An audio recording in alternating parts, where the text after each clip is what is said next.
subhanalladhi senade wodani Allah asra seninɗo bi abdihi jiyaɗo makko on laylan jemma minal masjidil harami o ittimo ka miside Allah hormantende ilal masjidil aqsa o na'imo e nden miside ɓurde e woɗɗitade alladhi nden barakna hawlahu nde men hebbini barkiji sera muɗum linuriyahu fiyo men hollumo min ayatina immorde e mu'jizaji amen ɗin innahu no kanko Allahu wassami'u kanko woni nanowo on albasiru renuɗo on. Wa atayna Musa men okki annabi Musa alkitaba deftere tawrata nden wa ja'alnahu men waɗi nde hudanko nde peewal li bani Israila wonande geɗalɓe annabi Yaquba ɓen alla tattakhidhu wonde ta on jogito min duni ko worimmi wakilan faweteɗo e muɗum zurriyatan ɗum ko zurriya man hamalna ɓen ɓe men rondino ma'a nuhin wondude annabi nuhu kalana innahu no annabi nuhu kana o laatike abdan ko o jiyaɗo shakuran yettowo nemaji Allah ɗin. Wa qadayna men ñaawi ila bani Israila faade geɗalɓe annabi Yaquba ɓen fil kitabi ka deftere tawrata ɗum woni men andini ɓe la tufsidunnama ɓe bonnu fil ardi ka leydi marratayni laabiji ɗiɗi wala ta'alunnama ɓe townito uluwan kabiran townitande mawnunde. Fa idha jaa si woni non ari wa'adu ulahuma fodore gotel e bonnereji maɓɓe ɗin ɗiɗi ba'athna men nulay alaykum e dow moɗon ibadan lana jiyaɓe amen ɓen uli ba'asin jomiraɓe hare shadidin tiɗunde fa jasuɓe yiili khilala diyari ka hakkunde galleeli wa kana ɗum laati wa'adan ko fodore maf'ulan huwande. Thumma radadna lakumul karrata hoti men ruttitani on polgangal alayhim e dow ayɓe mon ɓen wa amdadnakum men ɓeydi on bi amwalin jawle wa banina e ɓiɓɓe wa ja'alnakum men waɗi on akthara ɓurɓe ɗuɗude nafiran fedde dini ayɓe mon ɓen. In ahsantum si woni on moƴƴini ahsantum on moƴƴinani li anfusikum wonkiji mon ɗin wa in asa'atum si woni non on bonni falaha yantay e dow wonkiji mon ɗin fa idha jaa si woni ari wa'adu fodore al akhirati sakkitinde nden liyasu'u ko fiyo ɓe ɓawlin wujuhakum geese mon ɗen sabu waɗugol ko mettata on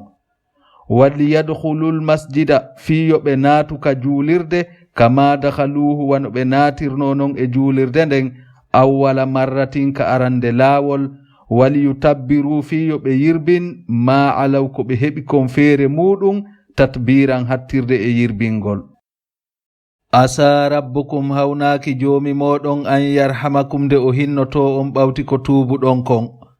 wa in uttum si woni non on ruttike e bonnere nden uduname rutto e lettugol on wa ja'alna jahannama men waɗi yiite jahannama ngel lil kafirina wonande heferɓe ɓen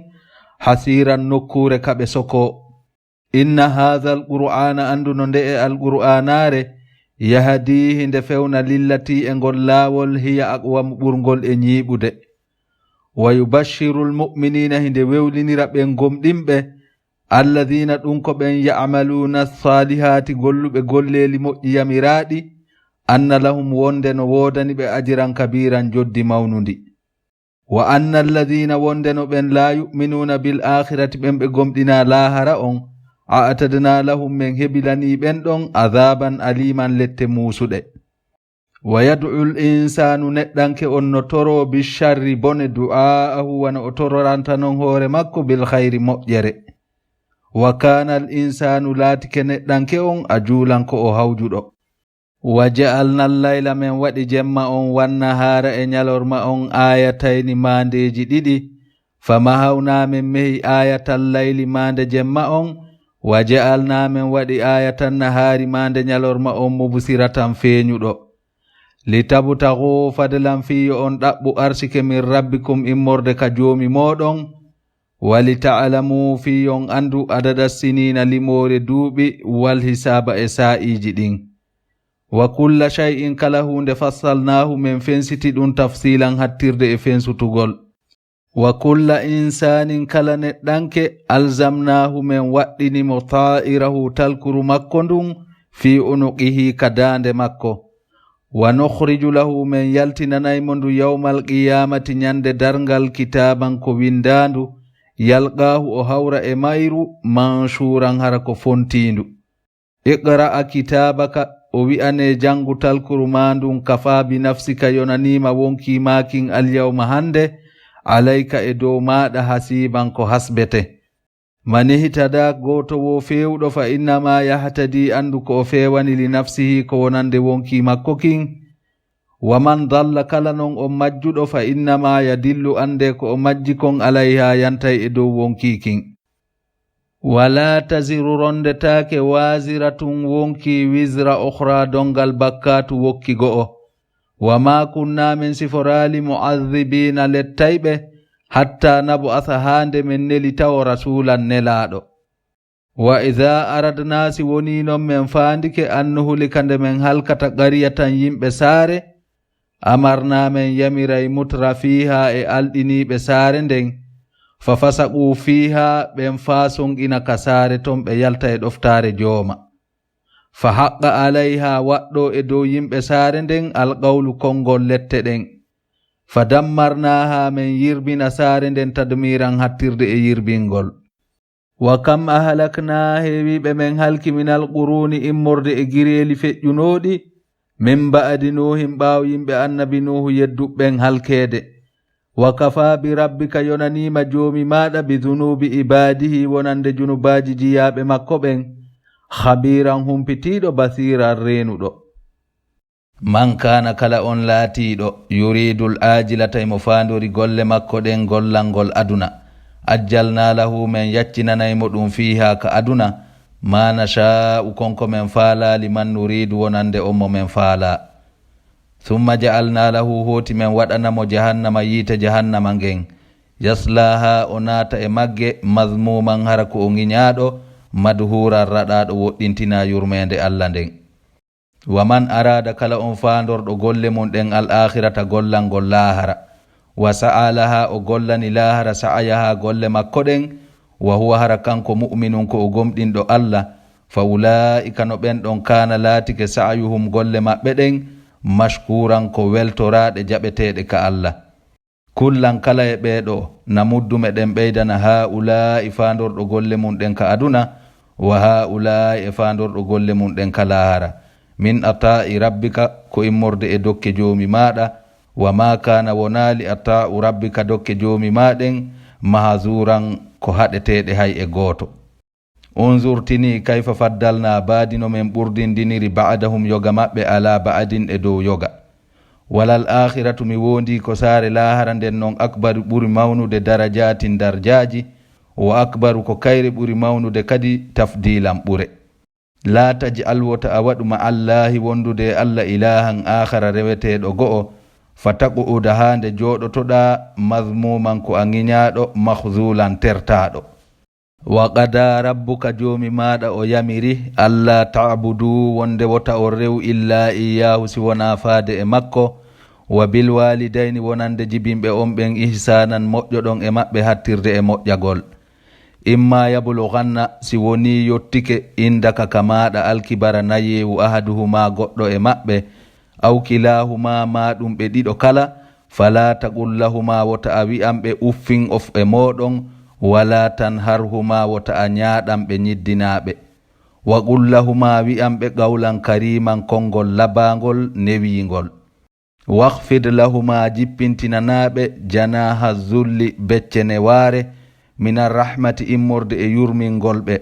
wa qul maku rabbi joomi irhamuhuma yurminɓe kama rabbayani sahiran wano ɓe ne'irnomi fewdomi fanɗi. Rabbukum ko joomi moɗon a'lam ɓuri andude bima fi nufusikum konko woni ka wonkiji moɗon in takunu si woni on laatike salihina moƴƴuɓe ɗigganayɓe yumma e ɓen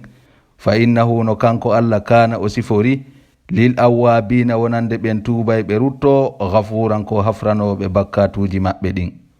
Wa ati dhal qurba jonne ɓadodiraɓen ka enɗan haqqahu haqqe maɓɓe on wal masakina e miskinaɓe ɓen wabuna sabili e seteɓe ɓen wala tubazzir wota on funsutu non tabziran e funsutugol jawle ɗen okkitirgol ko alda e ɗoftare Allah. innal mubbadhirina anduno ɓen funsitayɓe kanu ɓen ɗon laatike ihwana shayatini ko ɓe musiɓɓe shaytanuli ɗin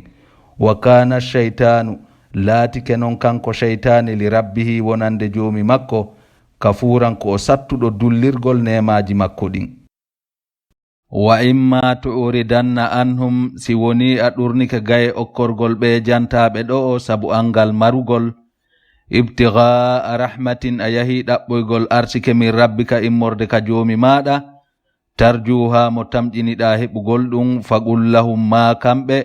qawlan maysuran konngol newingol wonde si a heɓi a okkorayɓe ko ɓe handi kon. wala taji alwota a waɗu yada ka jungo mangon mahlulatan kolmbingo ila unuqi kafade ka dande maɗa wudda ko alda e okkitirgol. wala tabusutu ha wota a fontugo kullal basti kala fontugol fataku uda hande joɗotoɗa maluman hara ko a felniɗo maha suran taƴiɗo mo ala hay e hunde. inna rabbaka anduno joomi maɗa yabusutu rizqa himo fontana arsike on liman yasha wonande on mo o muuyi wa yaqdiru himo ɓittinana kadi on mo o muuyi arsike mum on.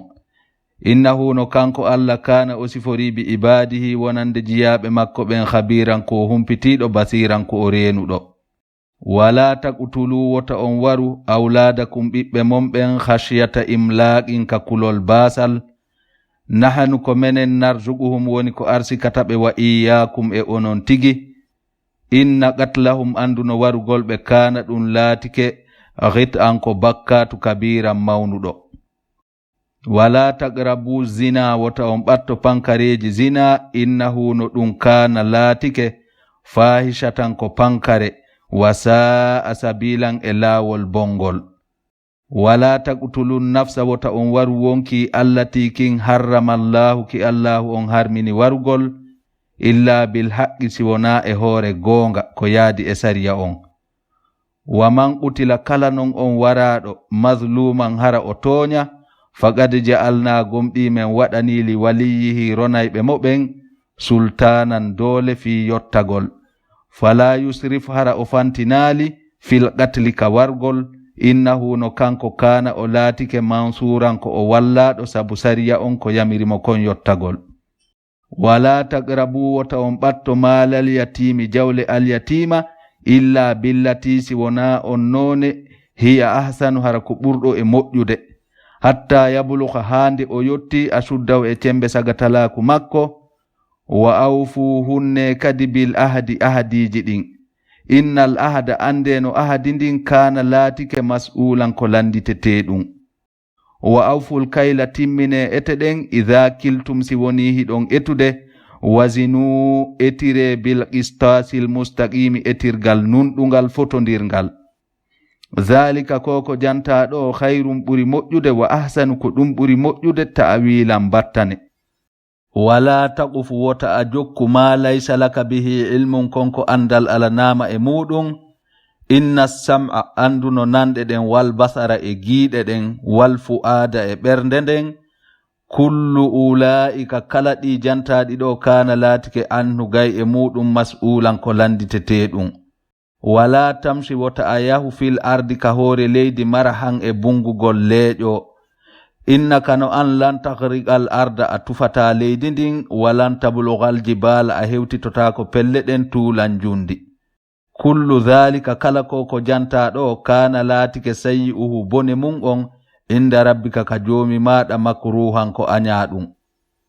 dhalika ko jantaɗo mimma awha ilayka ko immorde konko wahayni faade e maɗa rabbuka joomi maɗa minal hikmati immorde e waajuji. wala taj'al wota a waɗuma allahi wondude allah ilahan akhara reweteɗo go'o fatulqa hande bugoyteɗa fi jahannama ka yiite jahannama maluman hara ko a felniɗo madhuran raɗaɗo woɗɗintina yurmede allah nden. afa asfakum e suɓanto on rabbukum joomi moɗon bilbanina ɓiɓɓe worɓe ɓen wattakhadha o jogito minal malaikati immorde e malaika ɓen inathan rewɓe wan wonɗon wi'irde non innakum no onon lataquluna hiɗon wowlude qawlan aziman konngol mawnugol bakkatu. walaqad sarrafnagom ɗi men ɓangini fi hadha alqur'ani e nde e alqur'anare liyadhakkaru fi yoɓe waajito wa ma yaziduhum ɗum non ɓeydali ɓe illa nufuran si wona dugugol woɗɗito waaju ngun.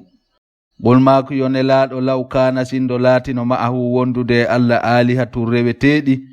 kama yaquluna wano ɓe wonnon wi'irde idan on tuma labtagaw ɗi ɗaɓɓayno bewgol ila dhil arshi faade ka on jon arsh sabilan laawol no ɗi haɓiramo. Subhanahu senade wodani Allah wa ta'ala mangu makko to wi amma yaquluna gay konko ɓe woni wowlude uluwan kabiran townitande mawnunde.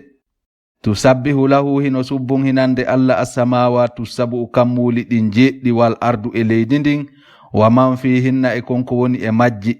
Wa in min shay'in ala hay e hunde illa yusabbihu si wona hino subbun hinde bihamdihi wondude e yettude Allah walakin ko woni tun la tafgahuna on famata tasbihahum subbun hinali mun ɗin.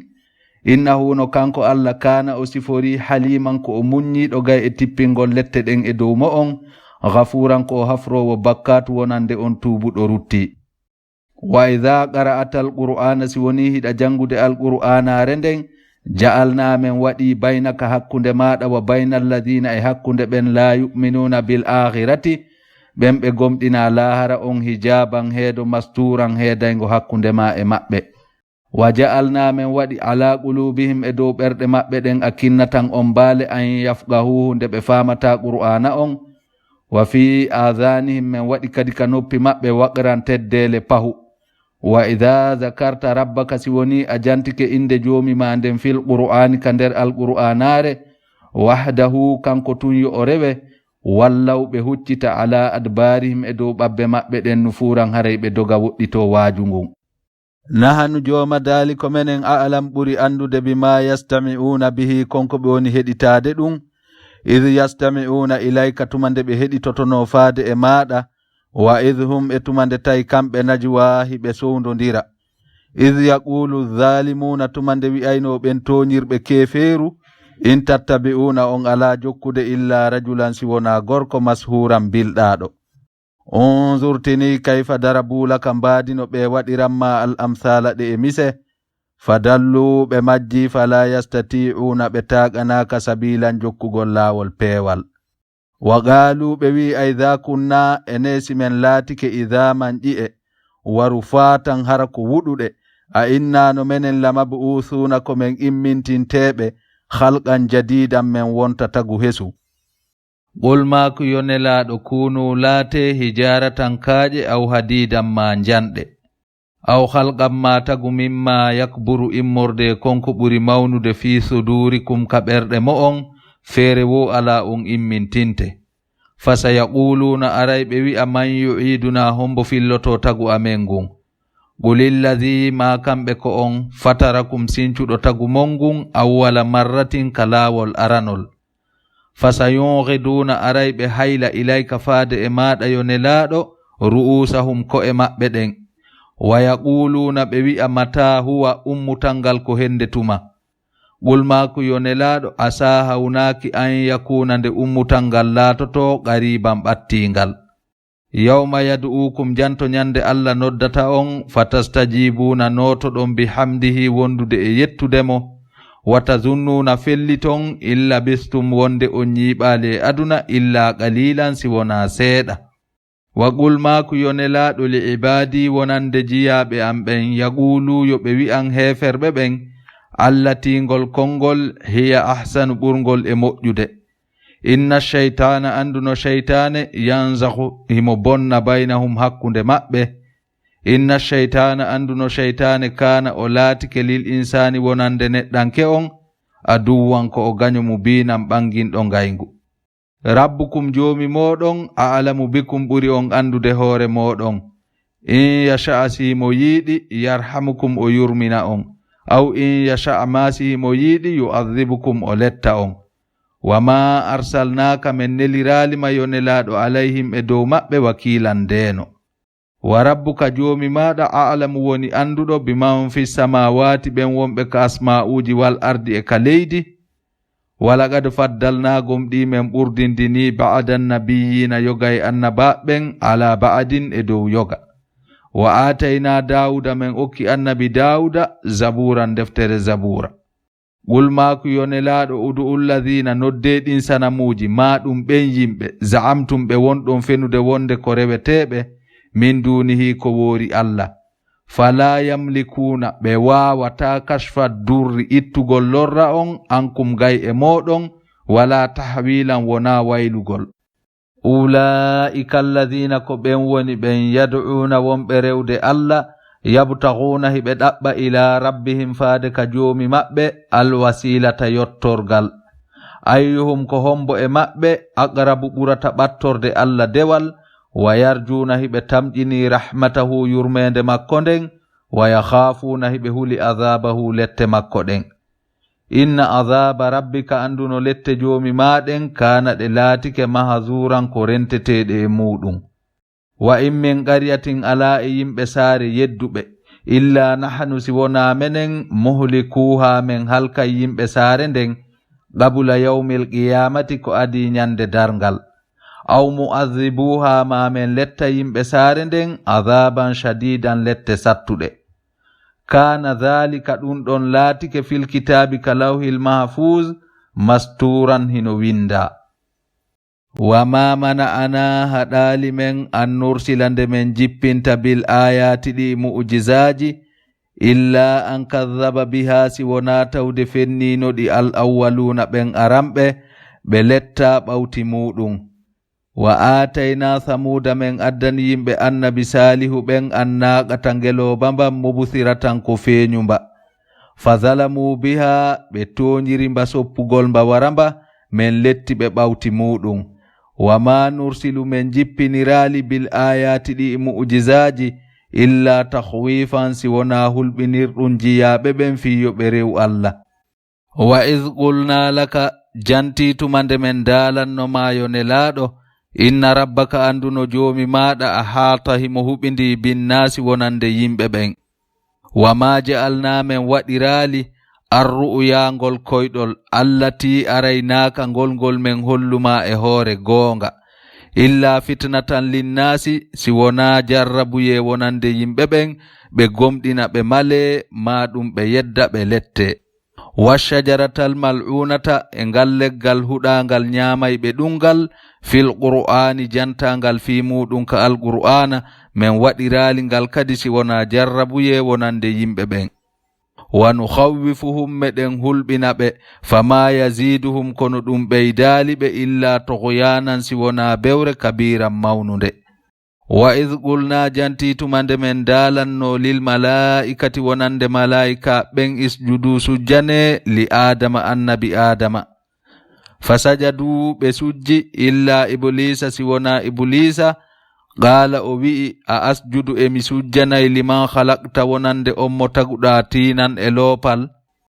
Qala o wi'i kanko iblisa ara'aytaka yetolin hadha allazi siko o woni on karramta mo teddinɗa alayya e dow ammin. La in akhartani wallahi sa nennitani langurdanɗan ila yawmil qiyamati ha nyande darngal la ahtani kannama mi joɗano zurriyatahu zurriya makko on illa qalilan si wona seeɗaɓe. Qala allahu on daali idhabu yahu faman tabi'aka kala on jokkuɗoma minhum e maɓɓe fa inna jahannama anduno yiite jahannama ngen jaza'ukum woni joddi mon ndin jaza'an ɗum ko joddi mawfuran huɓundi. Wastafziz poɗir manista ta'ata kala on mo taƙanaɗa minhum e maɓɓe bi sautika sabu hito mangon wa ajlibu alayhim poɗiraɓe kadi bi haylika waɗɗiɓe maɓen wa rajlika e seppayɓe maɓen wa sharikuhum kafida e maɓɓe fil amwalika jawle harmuɗe wano jawle ngenariji e jawle riba wal awladi e ka ɓiɓɓe heɓiraɓe ni wa iduhum fodaɓe wa ma ya'iduhum shaytanu fodore shaytane nden wonali illa ghururan si wona hodo. Inna ibadi joma dali anduno jiyaɓe amɓen laysa laka alanama alayhim e dow ɓen ɗon sultanun doole wa kafa bi rabbika yoni wonande jomi maɗa yonelaɗo wakilan deno kono rena ɓen ɗon. Rabbukum joomi moɗon alladhi woni on yujzi lakum ilinanɗo on alfulka laaɗe ɗen fil bahri kamayo litabtaghu fiyo on ɗaɓɓu arsike min fadlihi immorde ɓural Allah ngal. Innahu no kanko Allah kana o sifori bikum e moɗon rahiman ko hinnotoɗo on. Wa idha massakumu durru si woni heɓi on lorra sattende fil bahri kamayo wano yolagol dalla majjira on mantadu'una kala konko wonɗon e rewde illa iyahu si wona faade Allah rewonmo ko alda e shirkangol mo. Falamma najjakum tumande tawi o dandi on ilal barri o naɓi on ha ka jorndi a arattum ɗurnoɗon ga e imanu on shirkanonmo. Wa kana al insanu laatike neɗɗanke on kafuran ko hewɗo dullugol yeddanemaji joomi makko ɗin. Afa amintum e on hooli woni an yakhsifa bikum wonde Allah munnidata e moɗon e leydi ndin janibal barri ka bange jorndi aw yursila alaykum maɗum o wurta e dow moɗon hasiban duluru kaaƴe thumma la tajidu lakum hoti heɓantake on wakilan ndeno. Am amintum ka on hooli woni an yu'idakum fihi wonde o ruttitata on kamayo taratan ukhra e laawol go'o fayursila alaykum o wurta e dow moɗon qasifan sattundu wifugol minar rihi immorde e hendu fayoghriqakum o yola on bima kafartum sabu konko yedduɗon. Thumma la tajidu lakum hoti heɓantake on alayna ka amenga bihi sabu konko o yooli on tabi an jokkitowo landito. Walaqad karramna gomɗi men teddini bani adama geɗalɓe annabi adama ɓen wa hamalnahum men rondiɓe fil barri ka jorndi wal bahri e kamayo wa razaqnahum men arsikiɓe minat tayyibati immorde e laaɓuɗi dagiɗi wa faddalnahum men ɓurniɓe ala kathirin e dow ko ɗuuɗi mimman halaqna immorde e konko men tagi tafdilan hattude e ɓurnugol. Yawma nad'u janto nyande men noddoyta kulla unasin kala yimɓe ɓen bi imamihim wondude e talki golle maɓɓe ɗin. Faman utiya kala on jonnitiroyaɗo kitabahu talkuru golle mundum bi yaminihi ka jungo makko nyamo fa ulaika no ɓenɗon yaqra'una ɓe jangay kitabahum talki golle maɓɓe ɗin wala yuzlamuna ɓe toñiroytake fatilan beru gurun tamaro. Wa man kana kala non on laatinoɗo fi hadhihi e ɗan ɗo gurdan aduna a'ama ko o wumuɗuɗo gaye iman o sali jangugol alqur'an fa huwa no on ɗon fil akhirati kalahara a'ama o immitoyto ko o bunɗo wa adallu kanko ɓuri majjude kadi sabilan e laawol daɗal ngal. Wa in kaduɓe eɓɓino liyaftinuna kande ɓe fitintamayo ne laaɗo anilladhi gay e nde alqur'anare aw hayna ilayka nde men wahayni faade e maɗa liyaftariya fiya a fefindo alayna dambita e amen gayrahu ko woori nde. Wa idan si a waɗuno ɗum lattakhazuka ɓe jogitotonoma khalilan jatigijo. Walawla an thabbatnaka si tawno nako men tabintinno makon laqad kitta gomɗi a eɓɓino tarkanu ilayhim nde oñotoɗa faade e maɓɓe shay'an qalilan hunde fanɗunde ɗum woni nde jokkataɓe seeɗa.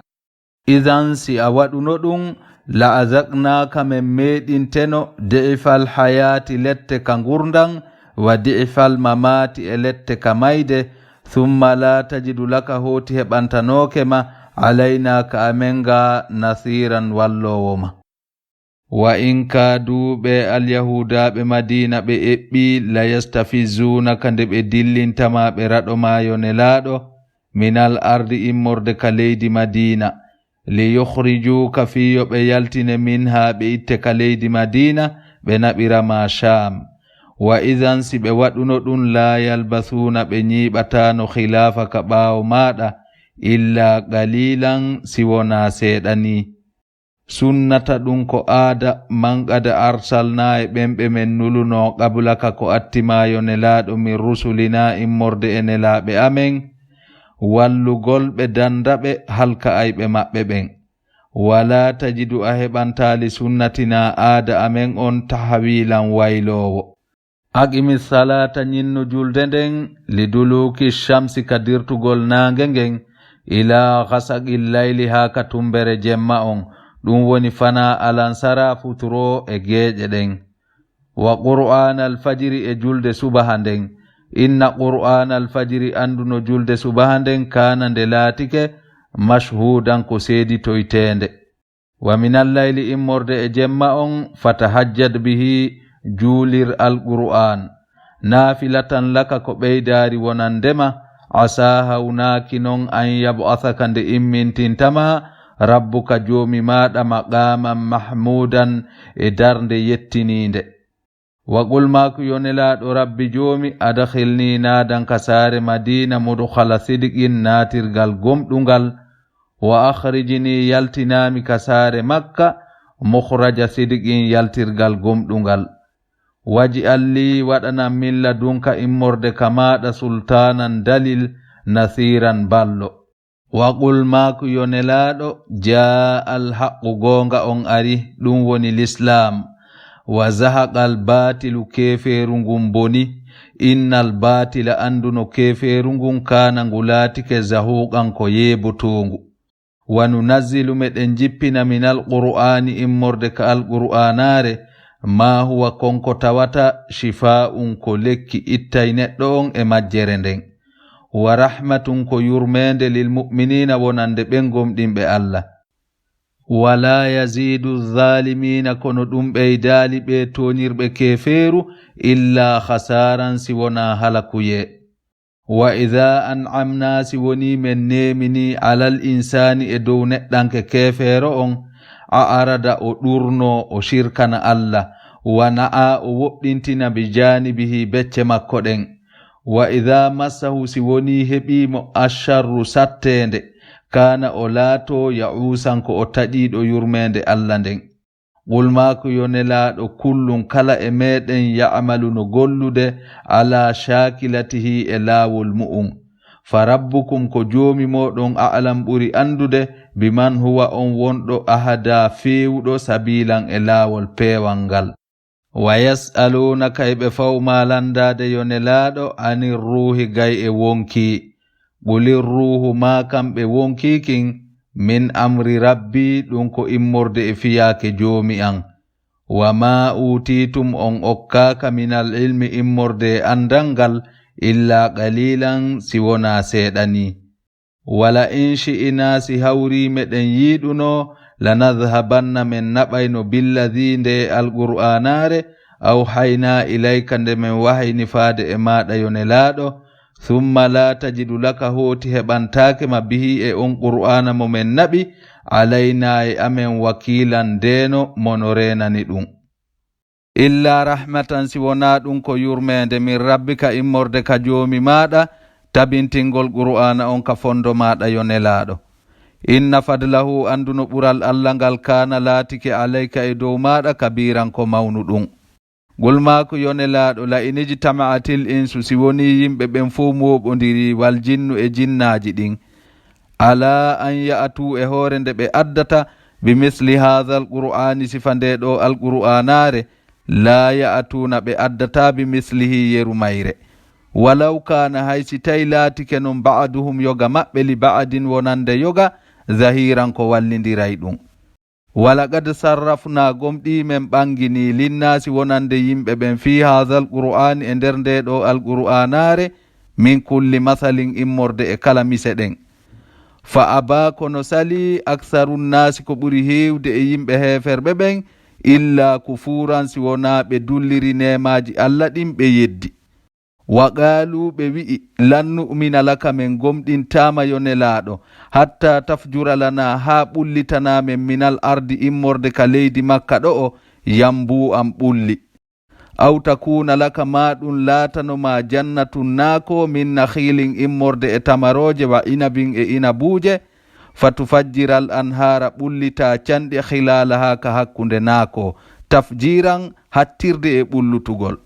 aw tusqita samaa maɗum liɓa asama on kama za'amta wano aaƴorɗani alayna e dow amen kisafan hara ko o kunte kunte aw taatiya maɗum addanamen billahi Allah wal malaikati e malaika ɓen qabilan hara ko ɓe fewtodirɓe aw yakuna laka maɗum laatanoma baytun huɓere min zuhrufin immorde e kange aw tarqa fi samai maɗum ƴawaka asama walan nu'mina li ruqiyika min gonginta non ƴawgol magol hatta tunazzila alayna hande jippinɗa e dow amen kitaban deftere naqra'uhu men jangande. Ɓulmaku yonelaɗo subhana rabbi senade wodani jomi an hal kuntu tawsimi laatike illa basharan si wona komi neɗɗanke rasulan nelaɗo. Wama mana annasa haɗali ɓe yimɓe heferɓe an yu'minude ɓe gomɗinta iz ja'ahumul huda tumande arnoɓe ngal ɗo peewal illa an qalu si wona ɓe wi'i aba'athallahu e allahu on nelay basharan neɗɗanke rasulan nelaɗo. Ɓulmaku yo nelaɗo law kana fil ardi sindo laatino ka leydi malaikatum malaika yamshuna hiɓe yaha mutma innina hiɓe deeƴi lanazzalna alayhim min jippinayno e dow maɓɓe minas samai immorde ka asama malakan malaika rasulan nelaɗo. Ɓulmaku yo nelaɗo kafa billahi allahu on yoni shahidan seeditiɗo bayni hakkunde an wa baynakum e hakkunde moɗon wonde komi nelaɗo. Innahu no kanko Allah kana o sifori bi ibadihi wonande jiyaɓe makko ɓen khabiran ko o humpitiɗo basiran ko o renuɗo. Waman yahdillahu kala on mo allahu on fewni fa huwa almuhtadi ko on ɗon woni fewɗo on. Waman yudlilil kala non mo allahu on majjini falan tajida lahum heɓantake ɓen ɗon awliya a weldiɓɓe kono fewnaɓe min dunihi ko woori Allah. Wanahashuruhum min moɓidiroyaɓe yawmal qiyamati ñande dargal ala wujuhihim e hoore geese maɓɓe ɗen umuyan hara ko ɓe wumuɗuɓe wa bukuman ko ɓe mbobuɗuɓe wa thumman ko ɓe faaɗuɓe. Ma'awahum jaaƴorde maɓɓe nden jahannamu ko ka yiite jahannama. Kullama khabattuma kala nde yiite ngen ɗuyti zidnahum men ɓeydanaɓe sa'iran dulbayge. Dhalika jaza'uhum ko ɗum ɗon woni joddi maɓɓe ndin bi annahum kafaru sabu ɓe yeddi bi ayatina ayeje amen ɗen wa qalu ɓe wi'i aidha kunna enesi men laatike idhaman ƴi'e waru fatan wuɗuɗe a innano menen lamabu'uthuna ko men immintinteɓe halqan jadidan men wonta tagu hesu. Awalam yaraw e ɓe kan yi'ali woni annallaha wondeno allahu on alladhi ko kanko woni on khalaqa samawati taguɗo ɗi asma'uji wal arda e ndi leydi. Qadirun awa ko o hattanɗo ala an yakhluqa e hoore nde o tagata mislahum sifa maɓɓe. Wa ja'ala lahum o waɗani ɓe ajalan lajal nde ɓe faatoto e nde ɓe immintinte. La rayba fihi sikke wo ala e argol dargal fa aba zalimuna kono sali toñirɓe keferuɓen illa kufuran si wona ɓe yeddi ummutal. Ɓol maako yonelaaɗo law antum tamlikuna si hawri ko onon jogitino khaza'ina rahmati rabbi cottirɗe ngaluuji joomi an ɗin idan on tuma la amsaktum on wuddirayno ɗum. Khashiyatal infaqi ka kulol nafqugol wa kanal insanu sabu laatike neɗɗanke on gaturan ko o heewɗo wuddugol. Walaqad atayna Musa gomɗi men addani annabi Musa 9 ayatin mu'jizaji 9 bayyinatin ɓanguɗi. Fas'allandiyo nelaɗo bani Israila geɗalɓe annabi Yaquba ɓen iz ja'ahum tumande o addannoɓe ɗi faqala lahu fir'auna wi'animo inni no min la azunnuka miɗo sikkuma tun ya Musa an Musa mashuran ko a bilɗaɗo.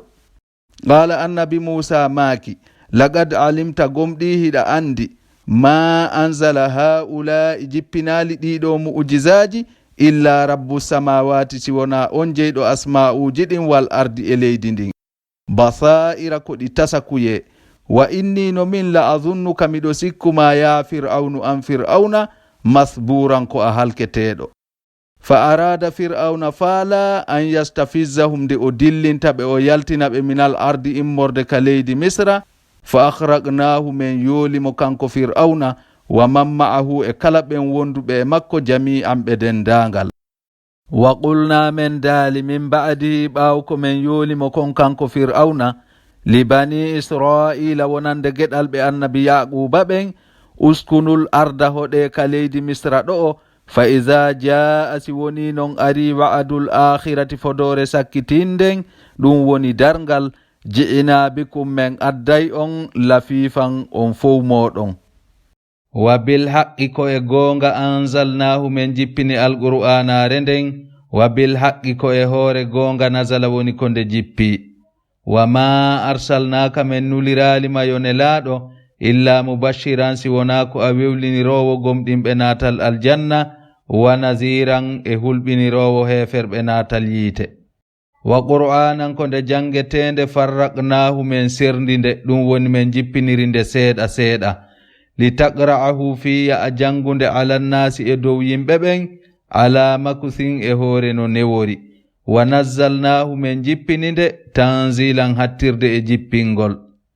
qul maku yonelaɗo aminu bihi gomɗine alqur'anare nden aw la tu'minu ma accon ɗon hara on gomɗinali nde innal ladina anduno ɓen utul ilma okkaɓe andalngal min qablihi ko atti alqur'anare nden idha yutla si woni nde jangama alayhim e dow maɓɓe yakhirruna ɓe suuyay lil adgani e hoore geese ɗen sujjadan hara hiɓe sujjana Allah wa yaquluna hiɓe wi'a subhana rabbina senade wodani joomi amen in kana wonde laatike wa'adu rabbina fodore joomi amen nden la maf'ulan ko huwetende wa yakhirruna hiɓe suuya lil adgani e hoore geese ɗen yabukuna hiɓe wulla wa yaziduhum ɗum no ɓeyda ɓe khushu'an yankinare qul maku yonelaɗo udu'ullaha noddiremo Allah awidu'ur rahmana ma ɗum noddironmo rahman ayyamma tad'u kala wo ko noddirɗonmo falahu ko kanko Allah wodani al asma'ul husna inɗe ɓurɗe ɗen moƴƴude wala tazhar wota ewno bi salatika ka julde maɗa wala tukhafit biha wota sowndo julde nden wabtaghi jogito bayna dhalika hakkunde ewnagol e suuɗugol sabilan laawol wa qul alhamdulillahi ma ku yettore wodani Allah alladhi on lam yattakhidh on mo jogitaki waladan ɓiɗɗo walam yakun lahu alanamo sharikun kafidiɗo fil mulki kalamu walam yakun lahu alanamo waliyun giɗo mono wallamo mina zulli immorde e koyran wa kabbirhu mawninmo takbiran hattirde e mawningol